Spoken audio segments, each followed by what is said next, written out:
YouTuber formerly known as MasterBoris AC60, the Omega the Symbol the Performer. Welcome to the channel. So today, I'm going to talk about, the modern big three of fighting games, you know what I'm saying?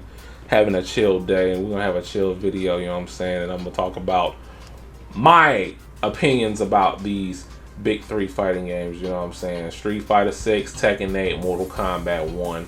And we're going to go down to the nitty gritty, and I'm going to talk about my experience and what I think about these three games. We're gonna start off. Let's just get right into it. We're just gonna start off with Tekken 8 since I spent the most hours playing that and finding my way into that. We're gonna start off with the story. Let's start off with the Tekken 8 story. You know what I'm saying? I think the story mode is miles better than Tekken 7, even though now, as I'm recording this video, that Tekken 7 story is a waste of time due to what was shown, a couple of weeks back about Heihachi, but I'll get to that in a later on in this video. But story pretty good, you know what I'm saying? I like how the characters are interacting, with each other. I don't think we ever really see that in terms of like how, because this is really like a first campaign story of Tekken 8. I mean, we do see the Mishimas interacting with one another, you know what I'm saying? Heihachi, Kazuya, Jin, but not other characters, side characters, like Shaheen is pretty much Lily's bodyguard and all this stuff, and and all the characters come together to beat the big bad Kazuya, the Thanos of Tekken 8 of the story. But I think it was really cool to see, it was pretty good, especially the final battle where Jin made like references to previous Tekken games, doing a Mishima style, the Kazama style and all that, and while he was battling Kazuya in the Fallen Destiny stage. I thought that was really cool. I did not get the whole Saint Seiya thing where Jin turns into an angel and pretty much neutralize the devil gene while doing so, fighting Kazuya. I guess they can't use their devil powers anymore after this, but we're gonna have to see when it comes down to the extra story mode that's coming out on DLC, where it kind of revolves of Lydia, Nina, and Eddie so far. I think it's pretty nice. It was decent whole time. I give it a 7 out of 10. You know what I mean? Now I'm gonna talk about what's in the game. You got your versus, you got your online ranked player matches, the lobbies. I think you can hold like I didn't really check for real 12 group in different lobbies, have like a 12-man lobby system, maybe even more. Please forgive me, I haven't really done it. I probably done it like once or twice. And also the battle lounge, I probably only done it like once or twice. I ain't really got into it. I just play mainly ranked in casual matches. And rank is a bitch, you know what I'm saying? There'll be times where I don't even get the point system. There'll be times I'll have like a 5-6 game winning streak into the freaking rank, and then I lose twice and I lose 1,000 points. What type of stuff is that? They gotta fix that rank button. Oh yeah, I'm gonna be going in. I'm gonna have my criticism down in order for this game as we go on to this video here, because it's crazy in the hood how Tekken 8 it is. I probably done Tekken Ball probably like 3 times. I don't even know who people still playing Tekken Ball. The thing that I like the most is Tekken Force, and they had brought it back in the story mode. I can't remember what chapter, where you use Steve, Lee King, and Alyssa and Lars while you were in the middle of a war, and the Tekken Force mode is there. And I'm like, why they did not put this as a separate mode for this game, boy? Which I think they're probably gonna add it as DLC maybe later on down the line, just like they're doing with everything else, it seems. All the good stuff has to be behind the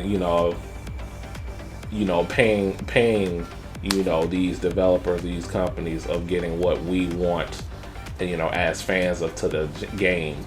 But yeah, it's this game is wild, crazy, fast paced. I like stuff. The game is fun. Don't get me wrong. The game is fun to play casually, but competitively, I don't like it. I was watching, the esports World Cup a little bit. You know what I'm saying? Day before yesterday, and then I got tired of seeing Dragunov, which I'll get to him in a minute when I talk about certain characters. I just don't like it competitively. We got to do something about this heat, y'all. We got to do something about this heat mechanic. Nerf the damage of the heat smash, something, or and there's times where I don't even like heat burst to have armor. Like, you don't flinch, but then again, you can grab somebody out of a heat burst. If you time it right, whatever, you can cancel out with your own heat smash, which they fix that. You know what I'm saying? Or do a power crush. Power crush also within heat engager. I don't like that. I don't like power crush moves that has heat engagers with it. Like, why would you do that? Especially moves that are really fast, that have a fast heat engaging move, and it's a power crush.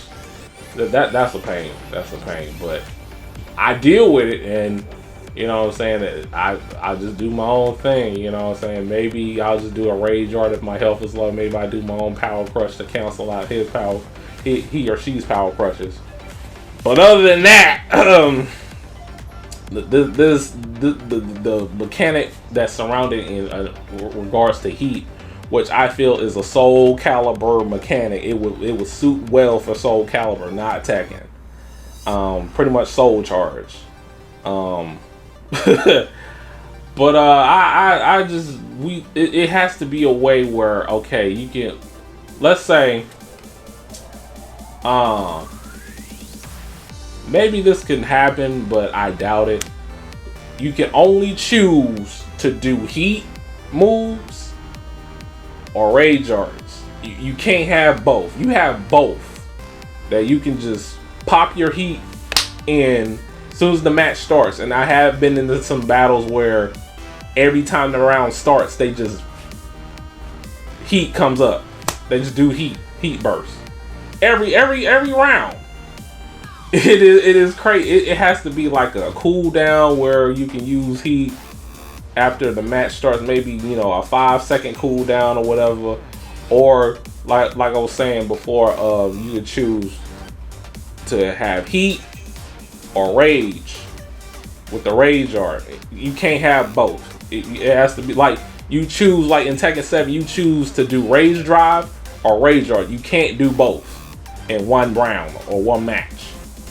You know what I'm saying? It has to be like that, to balance it out for a little bit. That's just me.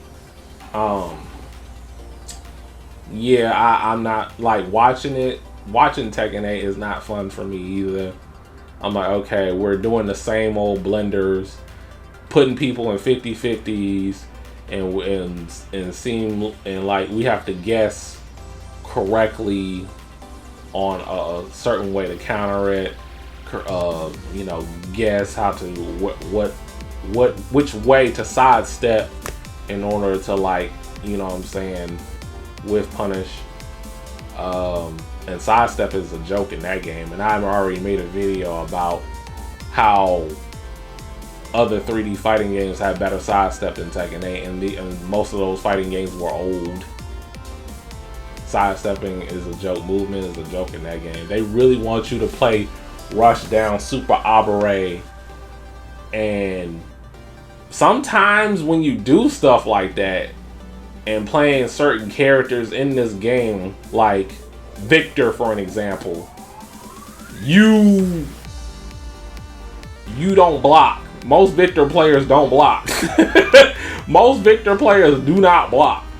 Okay, they just go ham because like the game is really teaching you how to play like an idiot because of this operate a highly offensive gameplay, highly offensive style of play.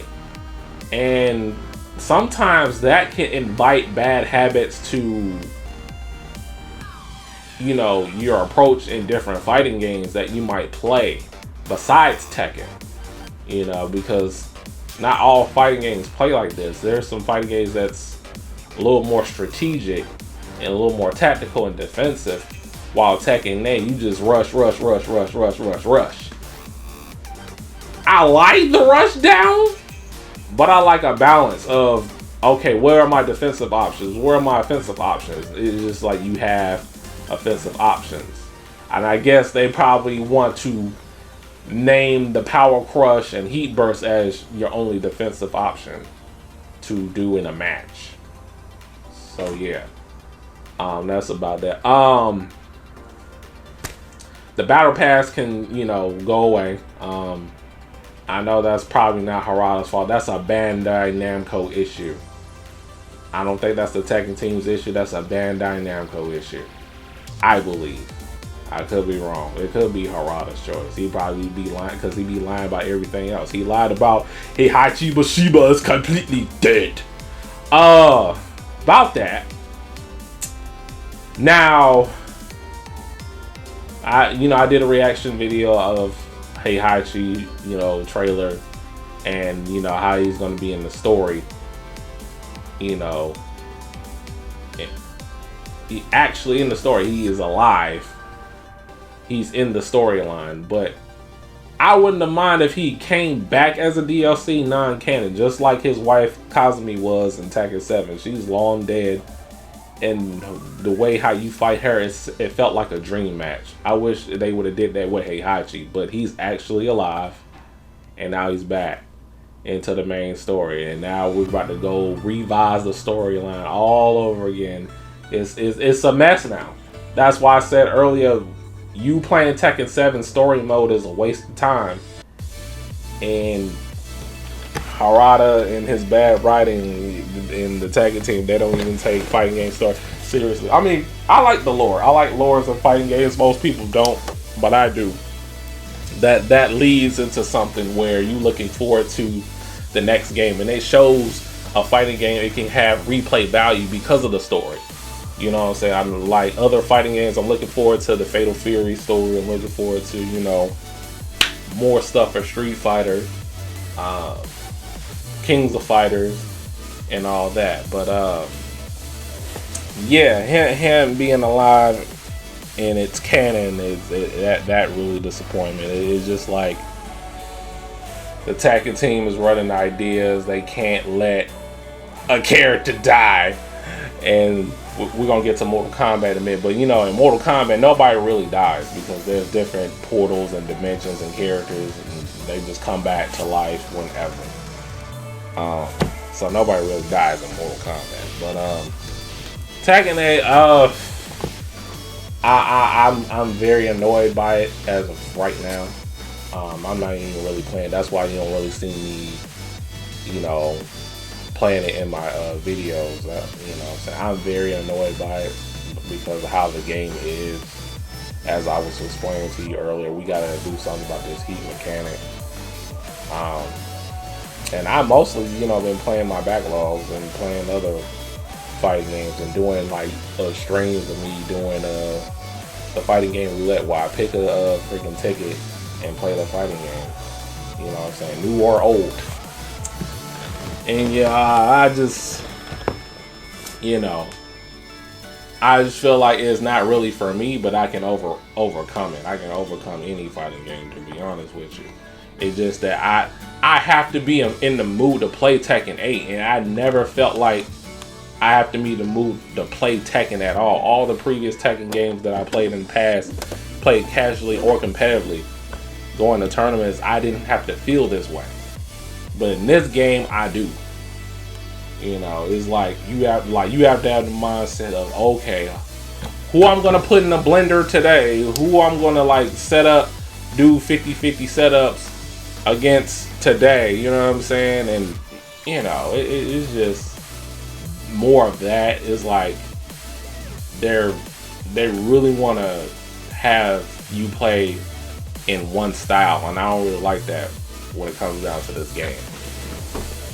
So yeah, that's basically pretty much it about how I feel about Tekken 8 as of right now. And like I said, the game is only going to get better until we get Tekken 8 Faded Redemption in 2025 around this time next year, because the balance in that game is still out of whack and some things don't make sense. Like moves that usually didn't track in previous Tekken games now tracks now. You can't really sidestep anything. Like, I'm like, okay, what is going on here? They really want you to play in zero range at all times, and the game is really about, oh, you outplay your opponent or you get outplayed. That's Tekken 8, and it's just not my thing all the time, because it's like when you try to play correctly, you try to play Tekken in Tekken 8, you're going to lose. I know that firsthand. You're going to lose. You have to play Tekken 8.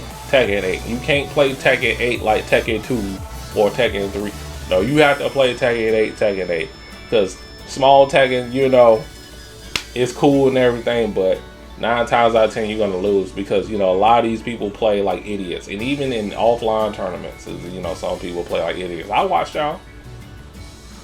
That's why y'all not at the Esports World Cup, because most NA Tekken players play like idiots, and they just go by what's cheap, and then it doesn't work offline. You know, hey, it is what it is. You're gonna have to have a different approach, because everybody is the best player in the world online, but offline, man, where's that energy? So yeah, where's that same energy? And we gotta dig deep. We gotta like see what else we can build when it comes down to tech and other strategies to beat top players in this game, because international players are taking over, and we started the Tekken 8 wave at the same time. It was no arcade support, and that's another problem I have. No arcade support. Just straight console, and that's why the game is janky now.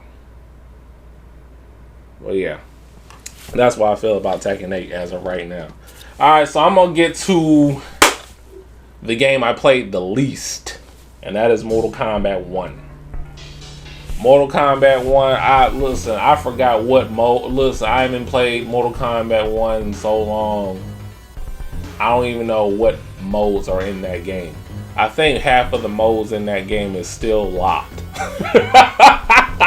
It don't make no sense. How you gonna lock online practice? They still don't have online practice? Like, are you serious? Combat League, it's just Combat League, you know, casual match and story. But we're gonna start on the story, okay? The story was really great. The new era, Liu Kang era, I like it. I like where you know it was going. You know, by the time that I got to play as Melina in the story, it went downhill for me. Okay, because we doing this whole multiverse Mortal Kombat characters. I thought we was done with the whole Flashpoint-esque BS in Mortal Kombat with Mortal Kombat 11. But nah, it seemed like there's gonna be more of that when we have that new story DLC, Chaos Reigns. And $50 for an expansion? Are you serious? $50 for a DLC expansion? I get you got the story and the characters, and these movie characters need to stop. Nobody asked for Ghostface. Okay, and Arnold Schwarzenegger again as Conan the Barbarian. No one asked for this. Just make a movie horror fighting game. Just do that. Just do that separate. Don't put it that. man, that could have been some new Mortal Kombat characters or characters you already made. Because, you know, NetherRealm, they made a lot of characters from Mortal Kombat. I mean, look at Mortal Kombat Armageddon, man. You couldn't get Stryker to be playable. I know he's a cameo, but to be playable, like in the cameo system. I'll get to that in a minute. But we're talking about the story. I'm all over the place. But yeah, story was good until you got to play as Melina. I do like the angle that, you know, Melina and Baraka are sick and they have a disease. That's why they look like like a Takartan. I do like that angle, but I wish they would have went more deep with that. It was like it was just thrown, but that's just my opinion. General Shao, I guess. You know, Melina being the princess, you know, I guess, you know. It is a lot of changes that I like, you know. Sub-Zero and Scorpion eventually becoming enemies. I mean, that's never gonna go away. I knew that was gonna happen eventually, you know, but at first they were like brothers. They was part of the Lin Kuei. You know, you had Scorpion, Smoke, Sub-Zero, you know what I'm saying? But Sub-Zero and Scorpion, that's not a surprise to me. They always been, you know, fighting against each other. So that's not a surprise. I like the angle they put for Sindel. She's good, chaotically good, I guess, but she might turn bad later. Ermac is actually Gerard, Sindel's husband, I guess.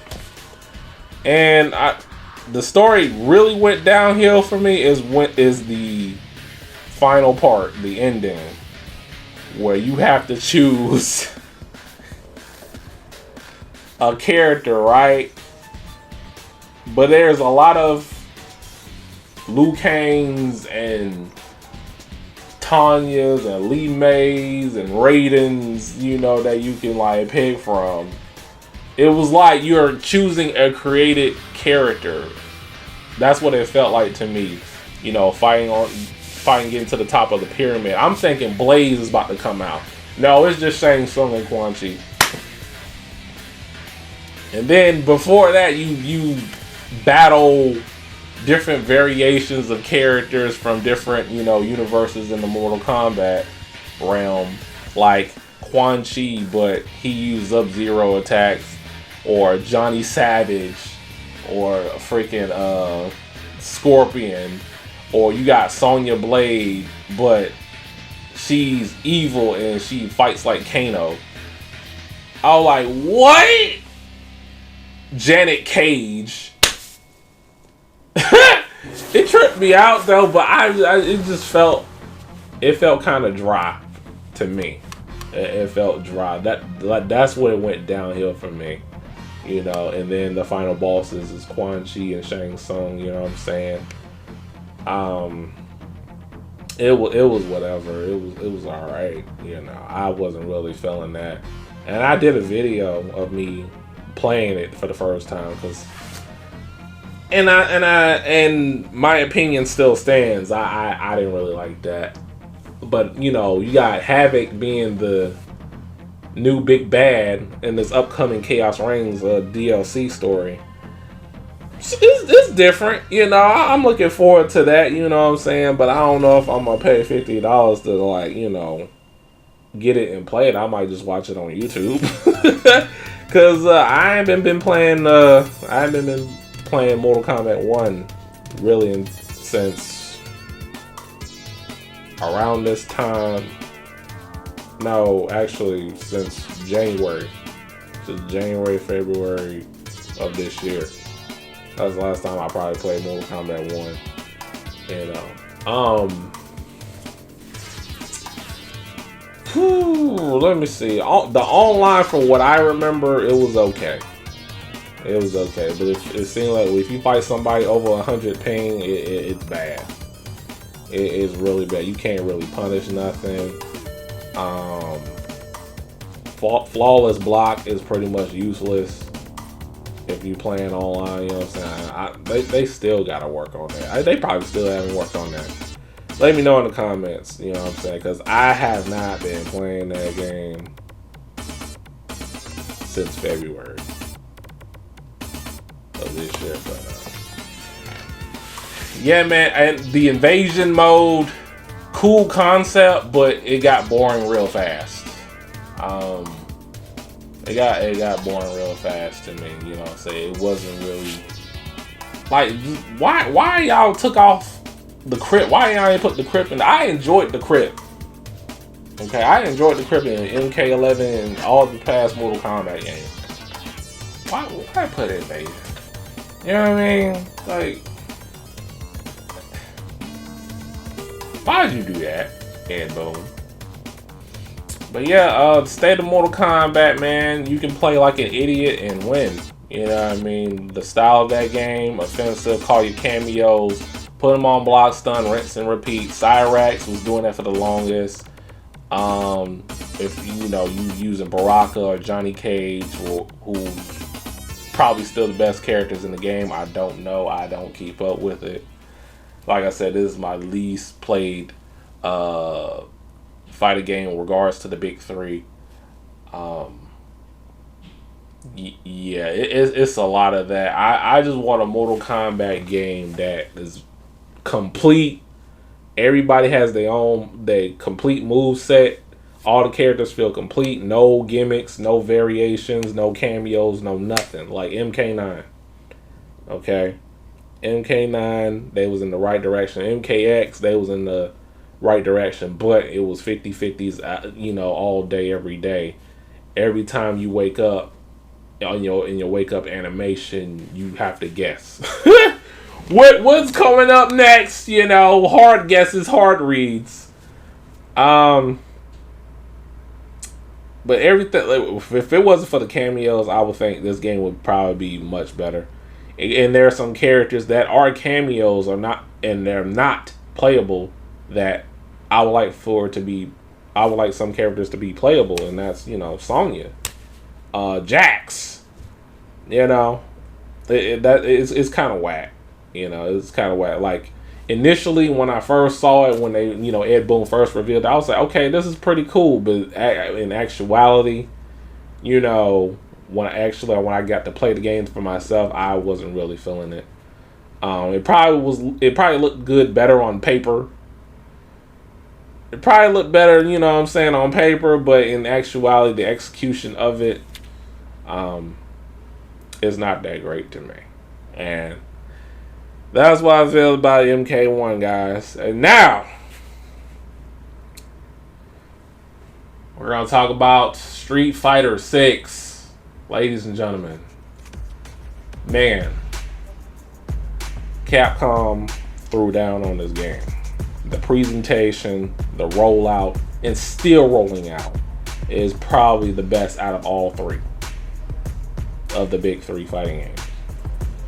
I listen, because there was a time where I boycotted Capcom. And it's a long story, but I came back, supported Capcom. I started to since Devil May Cry 5. And then later on, Street Fighter 6, you know what I'm saying? You know what I mean? I had to take a look for it for myself, and I like it. I like it. It has that medium, man. It has a balance. You can play casually or competitively, and you can still do well in the game by playing using fundamentals. You can still do that, right? But there's also offensive things in that game with the drive rush and all that. All you doing is running. All you doing is running. You're running to your opponent, and it costs meter. You are playing in Street Fighter 6. You are playing Capcom versus SNK 2 in K Groove or S and N groove in Street Fighter 6. It's low key a SNK game. That's why you're gonna see SNK characters for the first time in the main line of Street Fighter.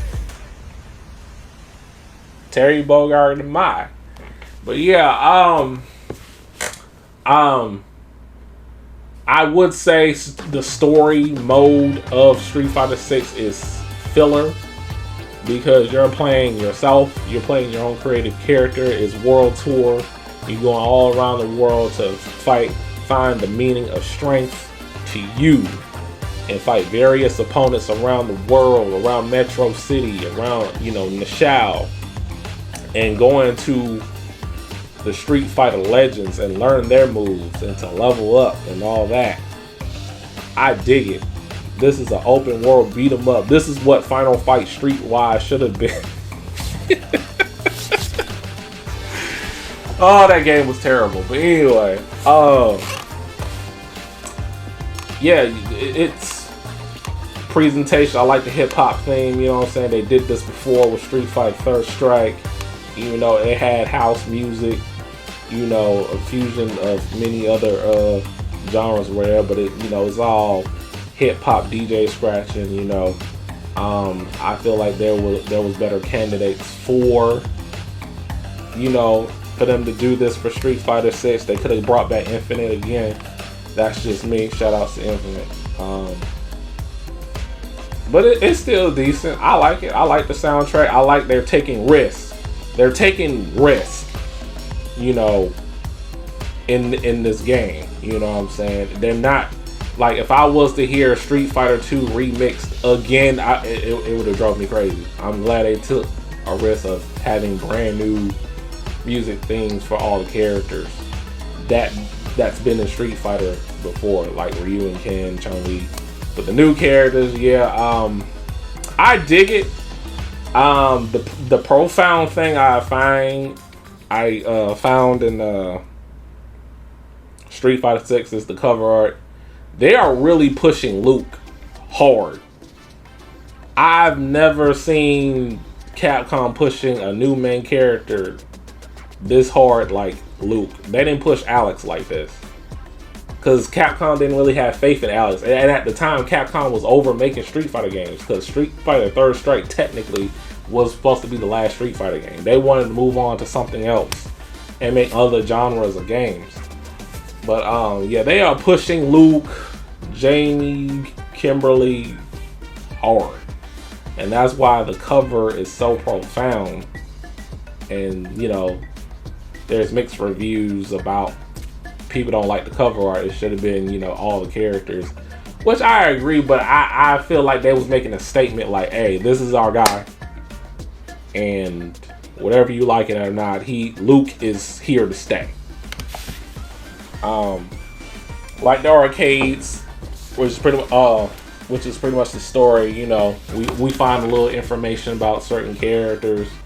I think the most interesting out of all the Street Fighter characters is Ken.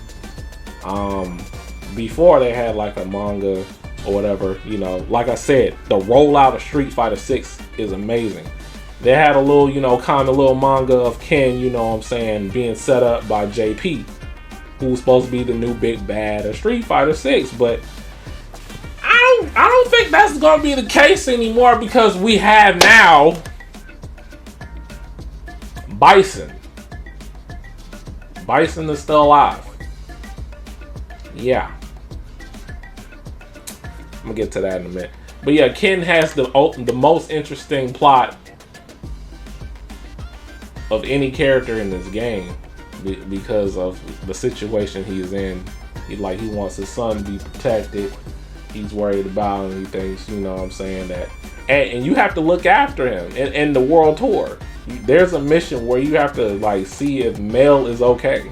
And I would not be surprised if they make Mel a DLC of some sort, and he'll probably fight like a mixture of Sean and Ken. But who knows? But yeah, man, I'm definitely looking forward to that. I don't know if they're gonna make like another story DLC expansion of the World Tour. We're gonna have to see, but congrats to Capcom for its success of Street Fighter 6, man. But yeah, I like the gameplay. I like how it is. Like I said, listen, I'm mostly a SNK guy. You know, because I grew up on SNK fighting games. A tad bit more than Capcom.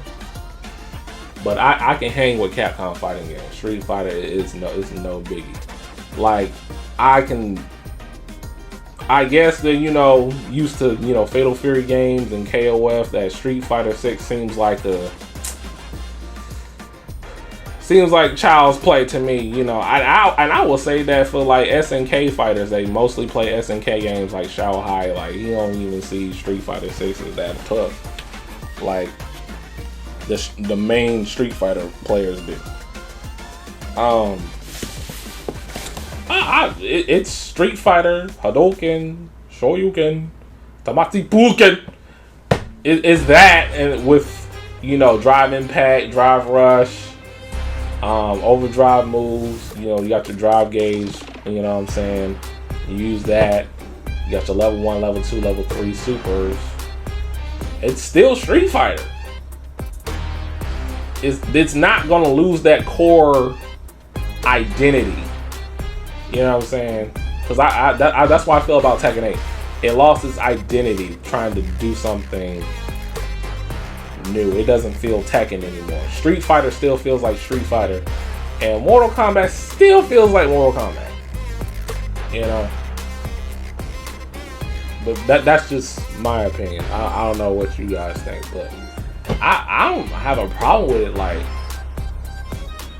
most people do. Mostly the main people that only just play Street Fighter and they play nothing else.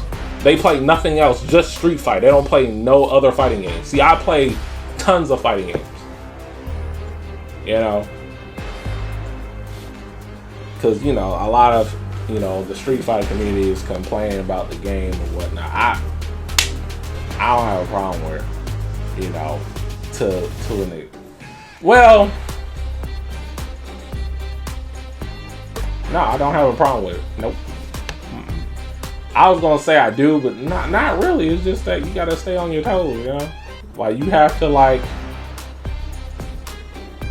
do things on reaction, just like any other Street Fighter game. That's pretty much it. I like the Battle Hub. Great idea. I'm glad they're, like, using that as, like, a tool to, like, promote certain things, collabs or whatnot. Like, they got collabs of Spy X Family and all this other stuff, and Baki the Grappler. And when Akuma came out, they had the Shin Akuma thing. And I like the Battle Hub. The Battle Hub is really cool. And it reminds me how, you know, when the arcades was booming back in the day. That's how people, you know, socialize. That's why people, you know, go outside and socialize and meet new people and play new people, and, you know what I'm saying, be like, hey, you know what I'm saying, let's play at the crib too, you know what I'm saying. I got the game at the crib, even though it's not as good as the arcade version. I'm gonna invite you to my house and we can play first to 10, you know what I'm saying, with this particular Street Fighter game or whatever fighting game y'all play. You know, that Battle Hub reminds me of that, what I used to do, you know, with old friends and playing games competitively back then. So that brings a lot of memories, you know, playing that Battle Hub. And I do play on that Battle Hub quite a lot, you know, when I have time. Fighting Ground, you know, like I say, you got the story, practice mode, character guides. I think this is the first time Street Fighter had like a character guide and setting without looking online to know how to play a certain character. Tutorial, you got the extreme battles, which is pretty cool. I like the extreme battles. Like, everything about this, like, there's a lot of stuff you can do in this game, man. It's just, I feel like a lot of players don't really appreciate that it's there, you know, because there's a lot of features and content in this game, and Capcom really put in the work. You know what I'm saying? And I'm liking it.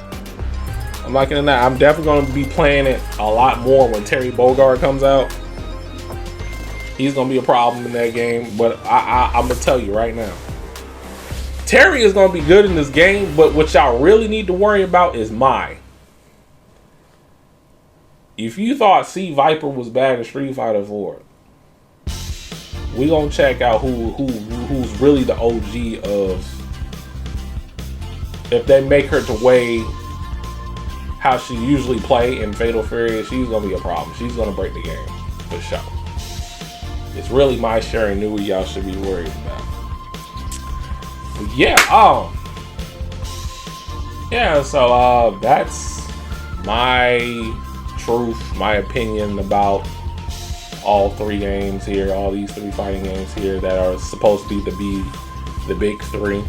But I feel like move Mortal Kombat because Fatal Fury is coming. So that's gonna be my new big three. I will be playing Tekken 8, but not as much. I'm leaning towards playing Street Fighter 6 more, Fatal Fury City of the Wolves, and also other fighting games that should be appreciated into, you know what I'm saying, explored by the fighting game community. And I will be doing videos of that really soon. But yeah, tell me what you guys think about, you know, these three fighting games. Let me know in the comments down below. You know, and like, comment, subscribe if you new. Do a variety of videos, you know what I'm saying? Alright, peace out.